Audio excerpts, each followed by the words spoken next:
ایک اچھا اور خاندانی مرد ہونے کی نشانی بھی شاید یہی ہے کہ ایک اچھا مرد جو ہوگا نا، وہ اگر اس کی بیوی اس کو کبھی اولاد بھی نہیں دے پائے گی نا، تو وہ تب بھی اس کا ساتھ نبھائے گا، وہ اس کے ساتھ رہے گا۔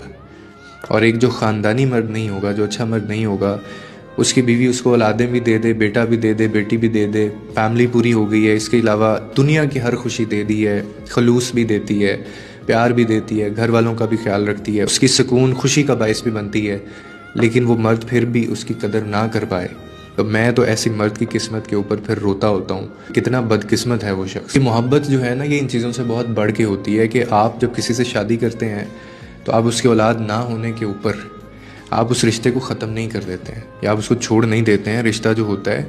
وہ ساتھ نبھانے کا نام ہوتا ہے۔ یہ غلط ہے میرے خیال میں کہ جو شخص صرف اولاد کی بنیاد کے اوپر جو ہے وہ رشتہ تولے یا شادی کو وہ تولے، صرف اولاد کی بنیاد پہ یا نسل کی بنیاد کے اوپر، تو اس کا مطلب ہے کہ شاید پھر آپ اس رشتے اور اس محبت کی جو روح ہے آپ اس کو نہیں سمجھ پائے ہیں۔ اور سب سے عجیب بات یہ ہے کہ کچھ لوگوں کے پاس یہ سب کچھ ہوتا بھی ہے،